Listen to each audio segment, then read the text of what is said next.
they were doing that for a little while, but it was hard. The gold lead was too insurmountable. Yeah, it was very tough, especially considering you are, you know, you were the J going, what, starting off 3-4-0-1. So this gets out of hand very, very fast. And speaking of which, consider they're on the blue side. Zeri banned away right away, so they'll take away the Jinx from Crownshaw. That ends up being pretty good. I think Jinx, I still think, is the best AD carry right now, so you end up securing that one for Reckless with Zeri being out of the picture. So the thing for me, too, now is, are we going to see anything like about the Rise coming through? Because the biggest thing for me for that game one was the Rise Forsaken. It wasn't even just the laning phase. He was making it hard for Chico to leave because Rise waves clears a lot of other mid laners, but also just the Realm Warps were able to set up so many plays here for K-Corp as a squad outside of the laning phase here. But that's why we don't see Chico play a whole lot of Rise. So is that something BDSA, or is that something KC are expecting BDSA to even go for? No, honestly, I don't think they are. And considering they managed to lock the Lee Sin firsthand, right, they're looking to take that trade once more. Wow. As the LeBlanc does get locked in. This was banned away within the second phase of ban so far. And Chico, we're more than happy to take that, because considering she's pretty good in the Rise. And Chico is definitely good on the champ overall. He's been able to have a lot of great games on it in the past, so I think being able to take that one comfortably is good. This is a really strong mid-jungle duo as well, and I mean, yeah, no surprise, it's going to immediately be the Xin Zhao and the Rise coming through here. 1-1-3 Seiken, both played really well the last game, might as well run it back. Yeah, exactly, and there's the Aphelios as well locked in for Gunshot. He plays very, very often too. We saw this, I think, all 4 games in GO and almost all 3 games, especially against Vitality. Right, well, all 5, I should say. But very, very comfortable on the pick, and it's like we've rewinded time back to like 3 weeks ago, where we're seeing the same draft over and over again, almost. I mean, this is a lot of, we're seeing a lot of, one, champions, of course, that are good right now, but two, just a lot of what we've been seeing previously. Like, Crownshot is interesting, too. You mentioned it in the Geo series, even before that. I think it seemed like BDSA would actually prio Aphelios over the Jinx, because I think Crownshot would play great on the champion. So it ends up being a pretty good pickup for them. Now the rest of the draft, for me, is just going to be setting up for this Aphelios. If you want if you're BDSA, you want to come back into this one. They did a pretty solid job in game 1, but they fell too far behind early. Now with this Lee Sin LeBlanc, things are looking better. At this point, you just need to set up yourself some engage. Exactly that, right? And considering so far, you do want to die, buddy, going with the Lee Sin. The Thresh is still up as an option, unless KC do ban away. They probably want to prioritize that for themselves to go along with the Jinx. And Nautilus taken away as well alongside the Leona. So the options are getting more and more limited for the side of BDC for the support role. As you do see what KC take away, and it's going to be the Thresh, in fact, Yeah, and I mean, it makes sense. You want to have it's a really strong lane with the Aphelios, but I'm thinking more about the Tahm Kench if you're BDSA, just because you still need some engage. You need someone to move in with this Lee Sin, and it still pairs really well with this Aphelios. So I like that pick coming through, especially if someone gets on top of your carry. That Devour, people don't talk about it enough. Like, it's so good. Even when it's moved to an ultimate, it just makes me think, like, I can't believe that used to just be an ability. I remember, I literally used to call it just to get out of jail free card, right? Yeah, it still is. Because that's what you were at a certain point. It didn't matter what mistakes you made, you could do whatever you wanted, and it would be unpunished. Because right now, KC will manage to pick themselves up. The Gray's top side for Cabashard. Very, very comfortable on the pick. He's played it a ton throughout the season. We'll see what they pick on the support pick. Will be for themselves. Rakan is still an option, I think, but going into Tahm Kench, No, it's I good. think, hey! No. I think that's a good call, because I think K-Corp are really missing in terms of that hard engage angle. I think Rakan, especially considering what's left, is probably one of the best options that they could have gone for, just because of the kind of setups you can go with the charm and things like that. And okay, so Aggressivu could have gone one of two ways with this one, and it's looking like he chooses to pull out the Jax. He had great performances on this pick last week against Vitality, a big reason why they were able to overcome them. So now we're going to see him try and bring it out again. This pick has been a staple for Aggressivu so far in this entire playoff split, considering how much, I want to say, both mental and physical damage he's done to his opponents, how disgusting he can be. His counter-strikes that have landed on minimum 2 or 3 people every single time he goes in, and I know, especially with a Lee Sin, he'll be able to do a lot more. Right, so now that we're seeing Shio back on this Lee Sin, that's another thing we can talk about as well. Austin talked about it on the desk, and even before in the pre-show, we were all saying how we were expecting more from both of these junglers because they are pivotal to their team's success. And now Shio back on this Lee Sin, 113 back on this Xin Zhao, both have this opportunity to continue to try and show up here. I think 113 in that first game did have a pretty solid game, and now you're probably looking to recreate that. And for BDSA, Shio, you're hoping that you can find more consistent early game leads, just because I think against a team like K-Corp, falling behind and trying to come back later isn't going to work on them. No, yeah, it's just not going to happen at all. And right now against K-Corp 2, they're definitely still looking to snowball the lead as much as possible, get this Jinx started off early on, but we've also already seen it won't necessarily make a ton of difference if you don't get reckless on, let's say, 5-0 to start off, considering this is going to be Cabo on this Graves once again. So that does mean that we'll probably be seeing more topside plays, considering it's not the side matchup that we saw previously, so there's no neutralization, and there's still an option for a dive. Right, so the thing is, too, I mean, I think the big thing for me is that Seiken gets to come back on the rise just because of how impactful he was in that last game. At least now with the LeBlanc for Chico, we'll see if him and Shio are going to be able to get the better of that matchup. Game number 2 is on the horizon between KC and BDSA, so let's see how things shape up as we get into it. I'm going to be honest, man. Every single time I see Aggressive on this Jax picks, my heart starts to beat a little bit faster. Just because it's exciting. It's a fun pick. You don't see that many top laners go for it. Usually it ends up being an answer into something like the Camille, but I think it's fine into the Graves as well. Maybe not early on. You won't be getting the shoves in the first few waves. When I first started playing League of Legends, I used to be obsessed with learning how to play Jax. Why? I wasn't very good. Because a friend of mine who introduced me was a very good Jax player. Oh. And so I was like, man, I want to play Jax, because I started playing Malphite, in fact, and Garen top lane. But You were that guy. I was. It was simple. Malphite was my first champion, but aggressive. But this Jax pick was so enticing. I could never figure out how to make the Counter-Strike work, and it wasn't years later that I was like, hey, I can block auto attacks with this. Why am I running away while doing this? Yeah, no, it's definitely more of an aggressive tool, but yeah, you can do it both ways. So you have had it. I'll give you that. Yeah. Yeah. And when I realized that you could jump towards, while you could leave. Oh my god. My life changed. Yeah, your brain definitely shattered with that one, huh? I was like, I can use other things in my arsenal that are not my abilities. Yeah. Shocked at you. Yeah, and the thing I want to highlight right now is that Shio this time around went for the full clear in game 1. This time is going for the 3 camp. Actually ended up taking that long path to avoid that expected ward that was on the Raptors. So he actually may be able to surprise Cabochard, who we just talked about, will be having the push in the earlier parts of this matchup. So that could already be an early kill, an early play coming through here for BDSA. This is going to be tough so far, like you're saying. And Cabo positioning, how aggressive he is currently, he does place already ward down, knowing where the wave state is. He is very likely to get punished, considering they probably know that Shio likely did start on the boss of the map. So for now, he manages to, walk away at least and try to make sure the wave does push into him, but it's a poke melee matchup. This is so tough, but I don't think Shio wants to go for this right now. It's tough. He's just finishing the Krugs. Now he's hit level 3. I think he got the info from Aggressivu that, yeah, he placed the ward. The play really won't necessarily work out. But the thing is, this is still beneficial because they don't know where Shio is. They don't have an idea because he avoided that ward. It's now expired. So he can show up somewhere, especially could be mid, with that great trade Chico just went for.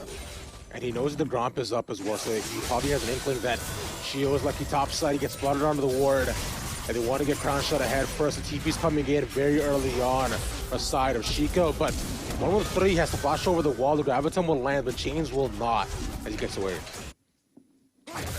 Yeah, so you do force Chico's teleport out, which is, it was honestly necessary. That would have been a pretty brutal dive coming through here, and it's rough because Crown Shot still had to blow both the summoners. So you could just simply recreate this play again very, very soon. That's something BDSA are going to have to be careful of. A thing they did last game was how they would not even necessarily dive Crown Shot, they would use the pressure that they had to force him off of waves, force him to lose gold and XP. So with the summoners being down, that's something they could look to do again, or it just turns into a kill. Because at least we were looking at with previous game, right? It wasn't pretty much this came and we got into it. Nothing to be had until the first second to come around. which is up at 40 seconds, but I do not think that until 113 manages to get his second clear out, should make a difference. There's a ward there though, so I don't believe he was spotted right onto it, but it still means that there won't, much more will not be had as the bot lane, the BDSA, do back. Yeah, and again, it's partially it's respecting the timer, just to know that he's very likely going to be in the area. So you just recall, spend some of the gold you have, get back out on the map, and at least you have some gold spent here, some extra stats for when this dragon spawns soon. And because you have the pickaxe versus like the double longsword, you're actually in an okay spot in terms of this bot lane matchup. So BDSA do have the opportunity to play for this dragon here, as Shio right now is going for the invade. He might be able to get something over the wall after. Did you just manage to trade? The wolves are taken away, but I don't think he'll be able to finish off his entire camp, and he gets 2 of the little chickens. That'll be all shootout as well for him. But considering now that they know where he is, they move right in onto Sake, and the chain she'll be able to land, and they just chunk him for half of his health. I like the Shio staying here in this bottom brush. There's the pink ward. If Seiken isn't careful, the setup is going to be there. Especially because the support and jungle of KC aren't even in the area. Oh, yeah. He's already distortioned in. That's the backdrop. There we go. An easy pickup. But first blood for BDSA. Really nice patience coming through, and it might get them just a little more. Remember, 113, no flash. Wow, he's dodging everything. Yeah, no slow lands. The Not Ignite enough, is still there. Chico with the solo almost. There it is, the mid-jungle duo that we talked about here. Chico and Shio on the LeBlanc and Lee Sin. And with Chico, a little too low to help go for this dragon, but ultimately a gold lead that we needed to see here from these two players. And we talked about it last week, but a thing that was so interesting to me too is talking to people when we first got brought on for the LFL, getting an idea on the various teams and players in the league. I heard from a few people that, you know, Shio, Chico, not expecting a whole lot for them, but I think they have done so much better throughout the rest of this split, especially Chico, who we know has become such a good team fighter. Yeah, like you were saying, exactly that, right? They just weren't as highly praised as you do see this play again. It's a pretty simple clean and cut as they try to run into 113 once more, but he just dodges everything, which ultimately doesn't matter. He doesn't dodge enough, though, because the big thing he needed to dodge was the ethereal chains. Unfortunately, it was not enough. And as we go back, curious to see, okay, so it is, aggressive move. Oh, flash for flash. He has leap check available. Oh, yeah, that's the Grandmaster's mic. That should be it. Yep. Easy stat boost, resistances, and solo bolo for aggressive move. Oh, wait a minute. Oh, my God, Chico. Man. The Mimic Distortion, doing that extra bit of bonus damage here. And the thing, too, that top lane... Oh, wait a minute. Yeah, he gets this. There's no way. Aggressive doesn't have the wards. And, yeah, look, he should look to execute, but unless he just runs away, but he's getting cut off, and instead he'll give it to 113. The stun, no, he won't. The blast going over the wall. There's no way, right? He could leave even over the wall. Is here. The Ignite's gonna land. It's gonna give it to Hunter. Gets his teammate. No, the Ignite. Oh, man, you know what? It went to the support. It's fine. It's fine. That's fine. It's something. That was the best you could have hoped for Aggressivu. He almost got away, but they end up punishing him, and that's good for Cabochard because he's gonna have that opportunity to push this next wave, drop some vision to make sure he doesn't get jumped on, and get himself the early turret played. And I mean, we're just gonna watch this one again. Somebody play the Benny Hill music, bro. I don't think I know how the Benny Hill music goes, but I know it's like I don't even know what you're talking about. Fun. It doesn't matter. It's like using every chase scene, essentially. Wait, did Shio? Don't tell me Shio safeguarded himself. Oh. No. I did see a little shield. On him, not on his teammate. Oh. That's pain. If that happened, that's pain. Maybe that's why they replayed it, because otherwise, I mean, we just saw it again, you know. I'm going to believe that's why they replayed it, and that is a little unlucky. And it did mean that Cabochard got a turret plate topside, so that extra bit of gold in his hands is definitely going to be very helpful, especially after getting solo killed like that. Yeah, like you mentioned, just the best possible outcome that could have been there. But as their turtle is traded away, to the side of BDSA, they've taken a firm lead in this early game, just making sure that, KC hasn't run them over. Yeah. And I think, making sure that at least Reckless isn't off to a 5-0 start is a really good play, I would think. Yes, and I think what we're about to see is going to be a really good play as well. You drop the Herald, means you have a guaranteed dive onto this guy who has no flash. Shio's already taken a bunch of early tower damage And though, but they managed to Triumph take things is out. good. The Grandmaster's might to make sure he stays alive. The rocket a little bit too wide.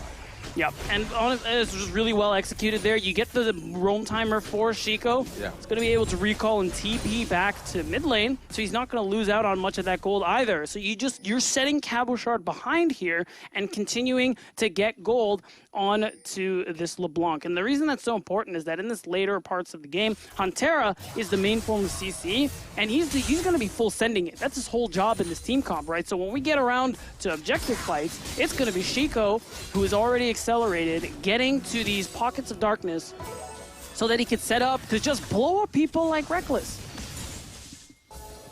Reckless, we haven't heard a ton out of him throughout the entire game, but we've known that this is a Jinx game, so we shouldn't really expect to see him until they decide to trade these lanes.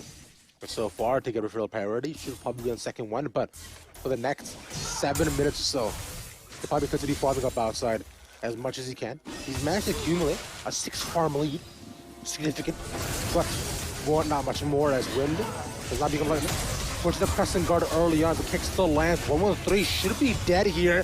The chains, not enough damage. But you get a lot of ultimates. Hey. No. Baited. Then Chico tried to go for the kill, tried to go for the outplay, but ends up getting punished. And that is unfortunate, because, I mean, you could have had the window onto the Dragon here. 113 was low. He used the Crescent Guard. He was going to leave, but now no mid laner. I mean, Seiken is going to go ahead and go just to push in, take some of these turret plates here. Easy peasy, because look how ahead they were. This was a solid play. Flash forced out a crown shot as he land the Moonlight Vigil. Oh, the green one though, so won't do a ton so far. As he's moving in, they know that there's no crowd, there's no flash there. But instead, look to lock down their Delta, a free pick for themselves, and probably gift that over to Reckless, unless it one more thing takes. Yeah, and it's really nice. Good move from Seiken, using that priority you gained from Chico's play in the mid lane, where he ends up falling. So no one is there to be able to answer this roam through, and the only thing Chico's going to be able to get is maybe a turret plate. You're hoping as Shio, because of those recalls that came through, you're going to get yourself that first dragon. It's a lot later than we usually see BDSA prioritize, but because of the earlier advantages that they've got, like aggressive solo kill, and some of the plays Shio and Chico have made, BDSA still are ahead, and now they've gotten their first dragon. Easy stuff for themselves, and BDSA, so the dragon is stacking at least 4 now at 12 minutes. But 113 is there by himself, puts the Crescent Guard, was being very aggressive, but might have been able to 1v1 him. He has the goal. Oh no. This is a lot of damage. That's no mana though, that's the biggest thing.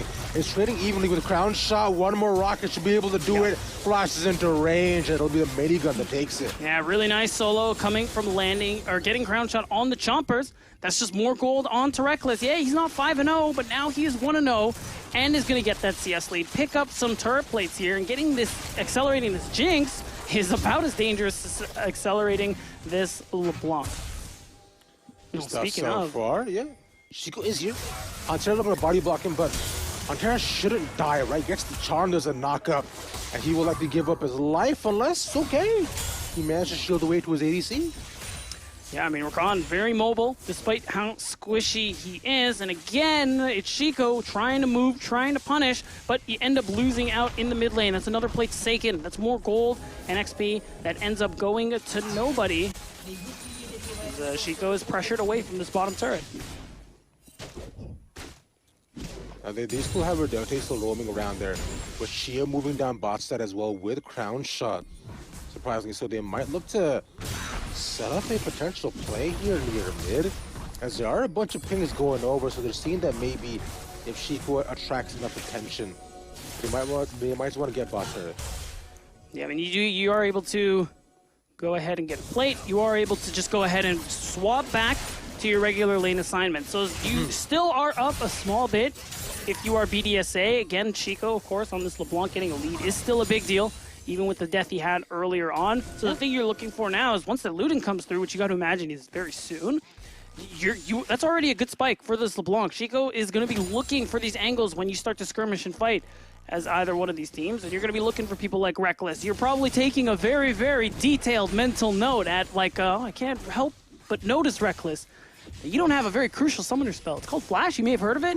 Wow. It would be great to get away from people like me, but man, what a shame. Yeah, just like as if you're looking around in the museum, like, I could help but notice, but that's his painting is unlocked. Would be a shame if somebody just stole it. Yeah. Over it out. Or they want to set up another dive for the 3-man, but Castigarda gets popped out immediately onto one as a Dote was to be chunked down. Wow. As picked up by Seiki, but the trade 1-for-1 Two on a for one. 1-1-3 as Huntera a bit too deep, but Aggressive who gets top tower as well. Okay, this is all BDSA here in these trades. You go 2-for-1, one of those kills go to Chico and Crown Shot, and Aggressive who gets turret number 1 of this game, which means this Jax is continuing to accelerate, and this is in isolation. Because of that, you get priority over this Rift Herald, and you can already see BDSA going for the recalls. That's more gold with this turret going down as well, and this is a much better look than in game 1. It is so far. Now BDSA can continue extending the lead even more forward. Now with Aggressive who even get this top tower as well. That means the second repair over is going to be theirs. Now, what I would personally like is for them to put this top tower topside. Because that way they get a top tier 2, and Aggressive who cannot go to bot lane. You want them to put the top tower topside? I want them to put the Rift Herald topside. There you go. That's my guy. That's what I like to hear. So Rift Herald topside, that's fine. I think that's an option for them. It'll probably go mid. That's okay. There you go. That's more like it. That's what I'm expecting because you got the outer towers gone on the top and bottom lane. But actually, the fact that Aggressive who has it, maybe top is where they want to hold it because look at this guy right here. My God. Top lane extraordinaire. And you know what? To be fair, Dragon's up in a minute, so it makes a lot of sense. You want to keep Aggressive in the side lane because he will have teleport up soon, but he wants to stay away because he knows K-Corp are going to go for the Dragon. You don't want to let BDSA stack, as we've talked about over and over again. So that gives Aggressive this opportunity to be, one, he's going to beat Cabochard in the 1v1, and if he does, that's a lot of gold going over in the side lane with the Herald. And what I'm expecting as well, too, because based upon that, you were talking about side lane, right? Now, considering after this Dragon comes up, if KC do manage to take it, which they should, I think if they focus on the top tier 2, they break that down. That means Aggressive can move down bot lane can move down mid, and then Chico can pick up the farm top side. This is the exact macro plan I got laid out in front of me, man. It makes perfect sense right now, but I'll have to see if it actually does play out like this. Yeah, we'll see already some damage onto Seiken. Chico already doing that bit of work, and here it is. Like you said, Rift Herald topside, Ravi, as it's going to be that extra bit of gold here. At this point, Aggressive does have to be a little careful. The Eclipse is there, which means there's the shield. There is that bit of lifesteal coming through, but you get the turret damage. That's the big thing here. As the rest of the team move away from this Dragon, you might see that potential steal coming through from Reckless, but beyond that, this is a pretty solid move for BDSA. They're going to be able to secure their second Dragon. They get to stack and play to the win con they love to use so much. And Aggressive has just been farming happily in the side lane. My entire macro plan is out the window. That's okay. It's done. It's okay. I really thought I had it. You know what? You can't always get it right. It's okay. You're right. It's fine. Because I was like, you know what? I would have taken this and then presented it to Carl and been like, hey, coach. Yeah. Yeah, make me coach, huh? Yeah.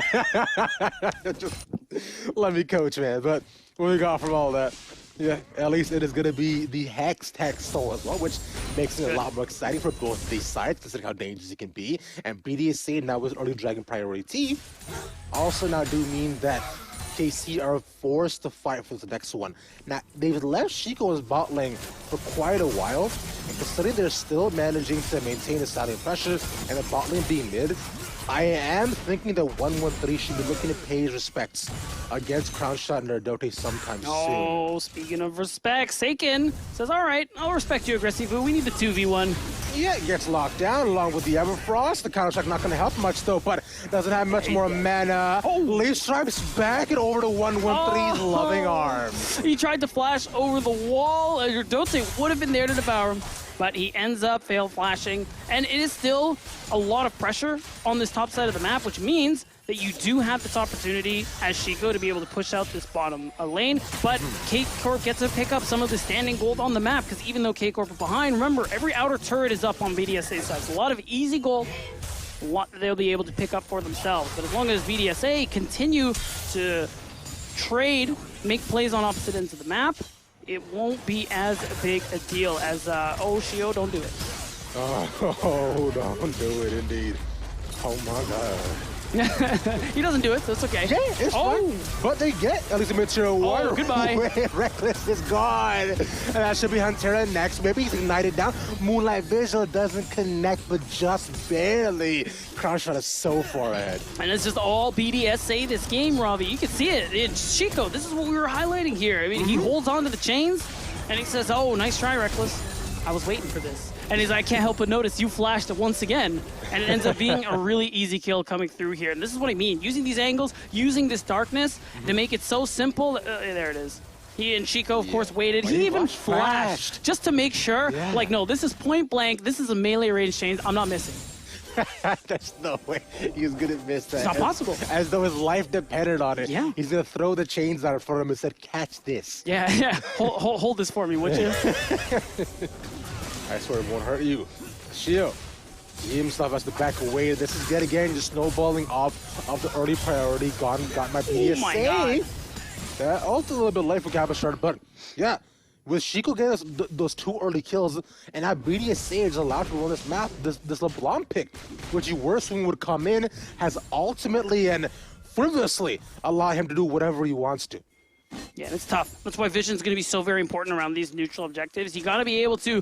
Austin said on the desk they kept a good eye on Chico in the last game, but they're going to have to do that again this game. It's going to be even harder because it's not as easy as worrying about, okay, once the spirit rushes out after 10-15 seconds, we're good. No, sir. LeBlanc has that distortion on a much shorter cooldown. Who knows where she's going to be coming from if you're not careful.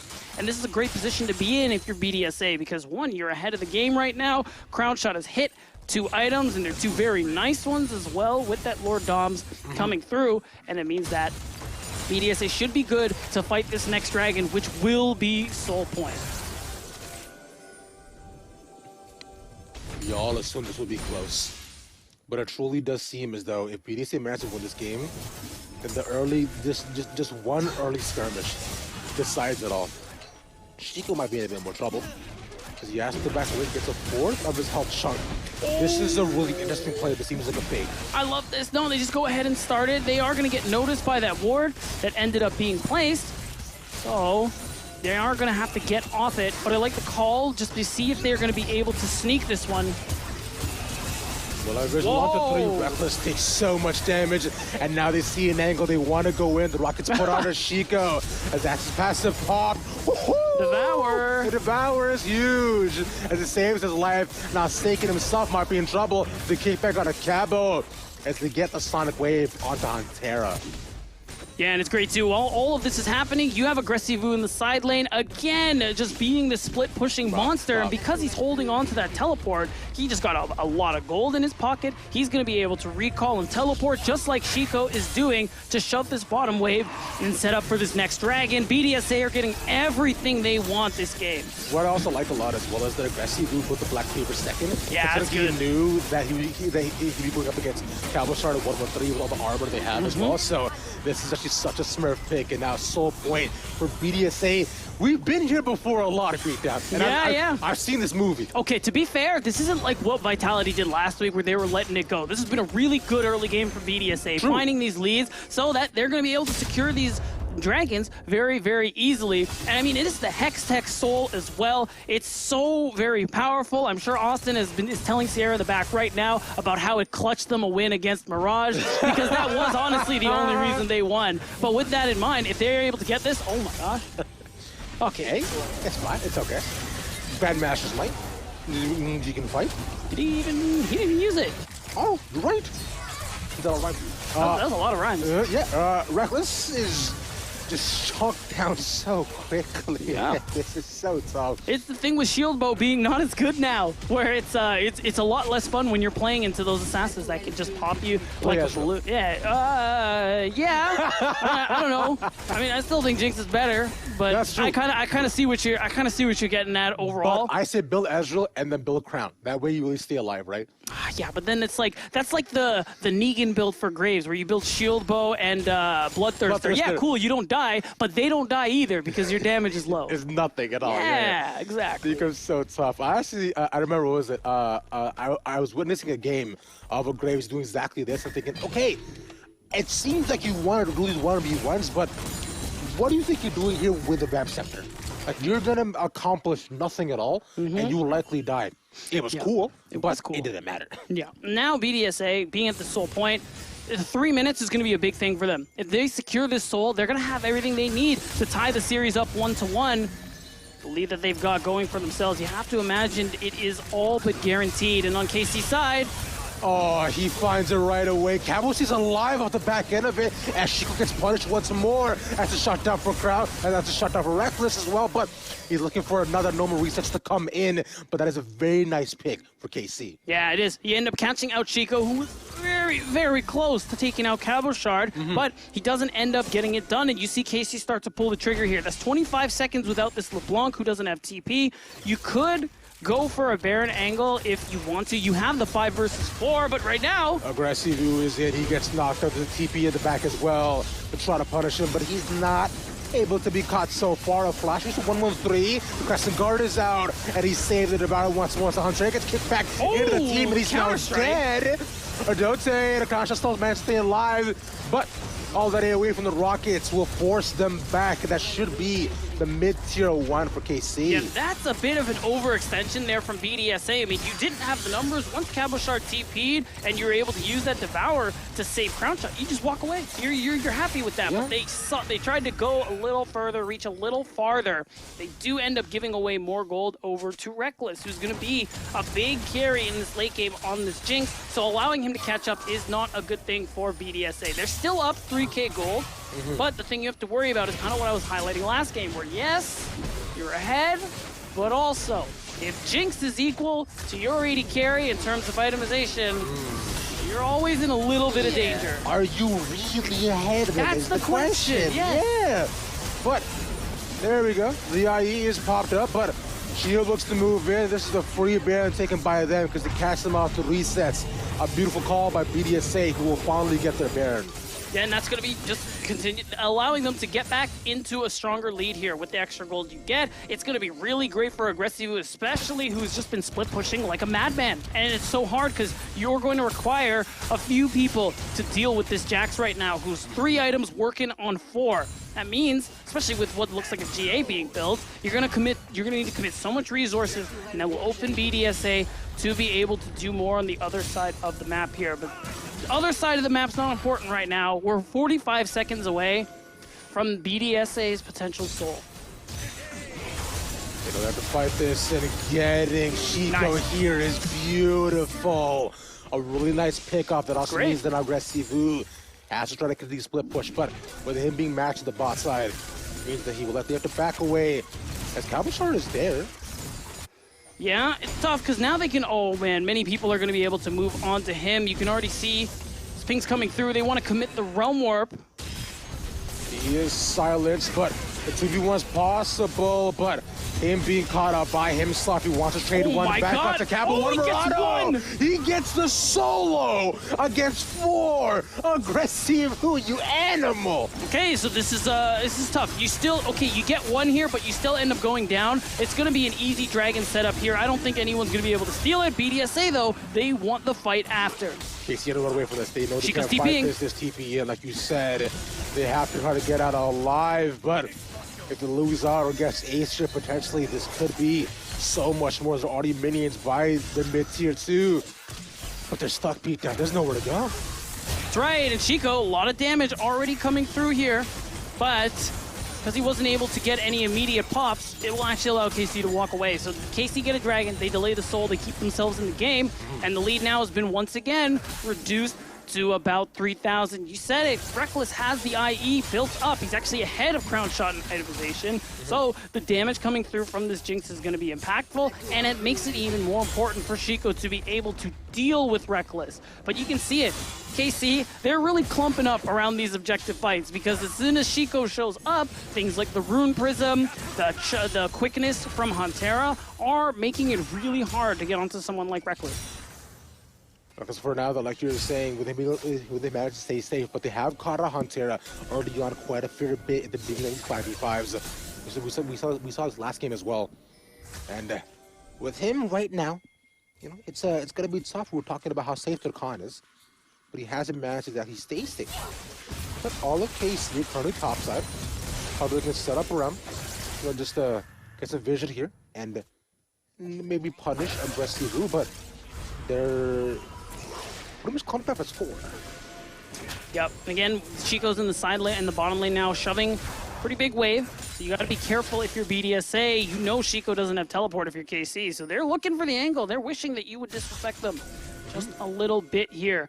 Now, we're still a few minutes away from really any objective coming through, so it's just KC trying to see if they can find picks, trying to get some extra gold into their pockets to narrow this gold lead a little bit here.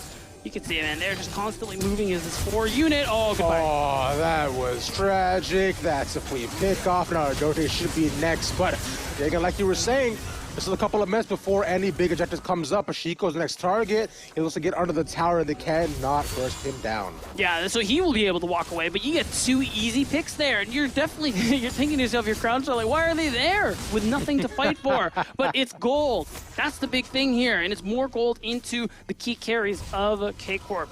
BDSA, it's getting increasingly more difficult for them to play these ones out.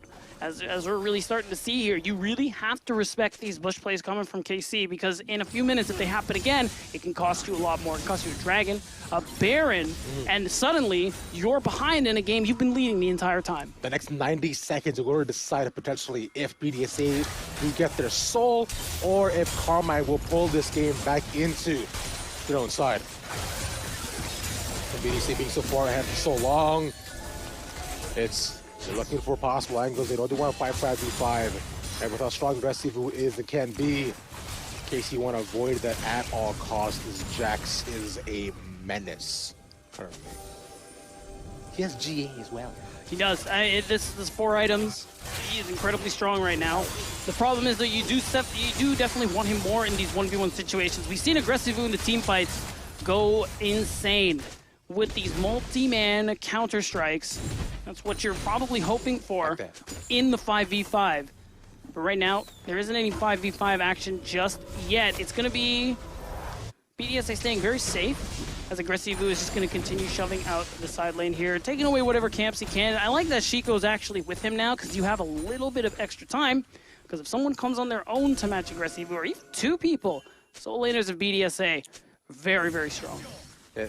These 2 were the ones who actually did get caught early as well, right? It was Chico and Aggressive were pushing the side lane, so that instead they're deciding right now to hold pinkies in case either one of them gets caught. But nothing will happen between the 2. As Baron now up in 15 seconds, the next Dragon is up in 45. TPs are coming in. Both teams want this fight. Oh, Aggressive? Wants it more? He leaves straight in with 113. The Crescent Guard out. Fastly crown shot as he managed to get it alive. The Rocket's gonna miss. Nice as kick. She goes there on the other side. The Kappa shot might be caught. Shika goes in. Reckless might be dead. He's alive with 1 health. Look at 1 Murano. They got him. Healing not gonna be enough. Reckless is dead. That's a 1-for-1. His shield's also gone. Yeah, you can't go for the Baron as either side. BDSA, no smite. KC, no 80 carry. These health bars are low. Teleports have been expended. Chico could be looking for an angle to recall, but instead... Aggressive gets the double counter strike right on top of him as 113 goes into stasis, and then he gets punished. A beautiful play. Cabochard with a double. Now Seiken looking for more trouble. That's a triple kill for the Cabochard. Oh man, that is brutal. K-Corp, excellent fight coming through for them. It's going to be another Dragon in their favor, stalling the soul yet again. Woohoo! Okay! My bad. Okay. No double kill. Cooldowns. And that's the ace, I guess, by the end of it. Seiken should be still able to get this Dragon, but she was alive. He doesn't burst as quick enough. Yeah, but Shio is, I don't know if he'll make it into... Oh, wait, Hex Gates? No, never mind, he's not going to make it. He'll get the kill, maybe. Nah. He gets it alive. He's fine. All right. That was clutch. That was close. But Shio's still chasing him down. He really wants it. He doesn't know. Okay. Yeah, okay, surely he's going to let it go now. Shio. Surely, right? Okay. Yeah. Well, we're gonna look back at this fight. You see start out, and it ends up like you think you have the angle if you're BDSA. And to be fair, they have it with Aggressivu getting these multi-man counter strikes. A good kick from Shio, and it is allowing Shiko to get that damage off. Reckless insanely low already, and Shio commits a lot to make sure that kill goes down. And I think in this instance, it's worth trading his life. Because of that, you do end up having what's like an insanely scrappy fight going forward. A bit of a misstep here from Aggressivu, going for different targets, and it makes it harder for them to be able to actually burst people down. Which also on the other end during the live, Shio did go down actually. Did he go for it? Huh? He went for it? Yeah. So he went down to try to get one more, but he was up against Huntera and Reckless. And you can see that's why he has fallen, and that is a free Baron. So he went into 3 as aggressive move by fall here. A nice Devour, but is looking to chase this. And the more they get, the more KC can send the lead. But Sheik was so far ahead though, and that was a nice chunk. Yeah. Ends up, if those chains landed, maybe could have taken away a Baron buff, but it's now KC who are down this whole game, keeping this now within 500 gold. They're essentially even. Shio is in a lot of trouble. He's going to be able to get away. But K-Corp have found their way back into this game beautifully. Taking the nice kickback, nice mechanics, but he does waste enough time for his team to get there. Teleport. A beautiful knockup from Huntera. The rocket will go wide, and he'll be the only one to die. But Shiko's there against Reckless by himself. Sayonara. 113 is dead. That's a double kill from Crown Shot as they loot 3 members with Baron, and they gotta get out. Yeah, it's going to be the Realm War, but they're not done. Urdote is going to take the Hex Gate, maybe look for a little bit more, but this is a big deal for BDSA. You get these pickoffs, which means you really limit the power of this Baron buff coming through. Now only the solo laners are holding on to it, and it's honestly only for under 2 minutes time. Look at where the waves are. Not a whole lot of value anymore coming through from this Baron buff, and this is BDSA answering back. The thing now, the only thing that matters for either one of these teams is the Dragon in 2.5 minutes. That's why you see BDSA faking these bush plays, and that's why you see Cabochard explode. He knew he was there too. He knew. He was waiting to put down his blind to do something, but to do what? It's LeBlanc. Exactly, but to see. You know 9 and 4 LeBlanc. You're right. It's 9 and 4 with 4 item LeBlanc. Yeah, and you don't have what's that item? You don't have Ma, so I'm surprised he doesn't actually at this point. I guess like he has the IE, so you have a lot of crit coming through here. You wanted that 60%. I think Ma is probably what he's thinking about next. Maybe yeah, after that, especially.